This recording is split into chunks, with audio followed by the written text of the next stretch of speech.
ನಮಸ್ಕಾರ ವೀಕ್ಷಕರೇ. ನಟ ದರ್ಶನ್ ಅವರ ಕುಟುಂಬಕ್ಕೆ ಸಂಬಂಧಿಸಿದ ವಿಚಾರಗಳು ದಿನದಿಂದ ದಿನಕ್ಕೆ ಹೊಸ ತಿರುವು ಪಡೆದುಕೊಳ್ಳುತ್ತಿವೆ. ಇದೀಗ ದರ್ಶನ್ ಅವರ ಪತ್ನಿ ವಿಜಯಲಕ್ಷ್ಮಿ ದರ್ಶನ್ ಅವರು ಕೊರಗಜ್ಜನ ಕ್ಷೇತ್ರಕ್ಕೆ ಭೇಟಿ ನೀಡಿ ಪ್ರಾರ್ಥನೆ ಸಲ್ಲಿಸಿರುವ ವಿಚಾರ ಸಾಮಾಜಿಕ ಜಾಲತಾಣಗಳಲ್ಲಿ ಭಾರೀ ಚರ್ಚೆಗೆ ಕಾರಣವಾಗಿದೆ. ಪತಿ ದರ್ಶನ್ ಅವರ ಸಂಕಷ್ಟಗಳು ದೂರವಾಗಬೇಕು, ಅವರಿಗೆ ಒಳ್ಳೆಯ ದಿನಗಳು ಬರಬೇಕು ಎಂಬ ಆಶಯದಿಂದ ವಿಜಯಲಕ್ಷ್ಮಿ ಅವರು ಕೊರಗಜ್ಜನ ಸನ್ನಿಧಿಯಲ್ಲಿ ಪ್ರಾರ್ಥನೆ ಸಲ್ಲಿಸಿದ್ದಾರೆ.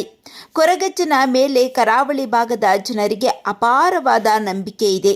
ತಮ್ಮ ಕಷ್ಟಗಳನ್ನು ಕೊರಗಜ್ಜನ ಮುಂದೆ ಹೇಳಿಕೊಂಡರೆ ಪರಿಹಾರ ಸಿಗುತ್ತದೆ ಎಂಬುದು ಅನೇಕ ಭಕ್ತರ ನಂಬಿಕೆ. ಇದೇ ಕಾರಣಕ್ಕೆ ವಿಜಯಲಕ್ಷ್ಮಿ ಅವರ ಈ ಭೇಟಿ ಕೂಡ ದರ್ಶನ್ ಅಭಿಮಾನಿಗಳಲ್ಲಿ ಸಾಕಷ್ಟು ಕುತೂಹಲ ಮೂಡಿಸಿದೆ. ಇನ್ನು ದರ್ಶನ್ ಅವರಿಗೆ ಸಂಬಂಧಿಸಿದ ಕೋರ್ಟ್ ವಿಚಾರದಲ್ಲಿಯೂ ಇತ್ತೀಚಿನ ಬೆಳವಣಿಗೆಗಳು ಅಭಿಮಾನಿಗಳ ಗಮನ ಸೆಳೆಯುತ್ತಿವೆ.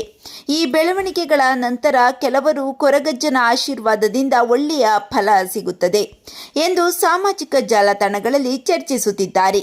ಅಷ್ಟೇ ಅಲ್ಲದೆ ಇಂದು ಕೋರ್ಟ್ನಲ್ಲಿ ದರ್ಶನ್ ಪರ ವಕೀಲರು ಬಲವಾಗಿ ವಾದ ಮಂಡಿಸಿದ್ದು, ಪ್ರದೋಷ್ ಅವರ ಮಾಫಿ ಸಾಕ್ಷಿಯನ್ನು ಪರಿಗಣಿಸದಂತೆ ಕೇಳಿಕೊಂಡಿದ್ದಾರೆ. ಕೋರ್ಟ್ ಏನಾದರೂ ಇದನ್ನು ರಿಜೆಕ್ಟ್ ಮಾಡಿದೆ ಆದರೆ ಇದರಿಂದ ದರ್ಶನ್ ಅವರಿಗೆ ದೊಡ್ಡ ರಿಲೀಫ್ ಸಿಗಲಿದೆ.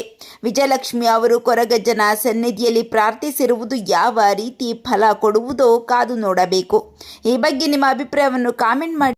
ಇಂತಹ ಕನ್ನಡ ಸಿನಿಮಾ ಮತ್ತು ಸ್ಯಾಂಡಲ್ವುಡ್ ಸುದ್ದಿಗಳಿಗಾಗಿ ನಮ್ಮ ಚಾನಲ್ ಅನ್ನು ಸಬ್ಸ್ಕ್ರೈಬ್ ಮಾಡಿ, ಬೆಲ್ ಐಕಾನ್ ಒತ್ತುವುದನ್ನು ಮರೆಯಬೇಡಿ. ಧನ್ಯವಾದಗಳು.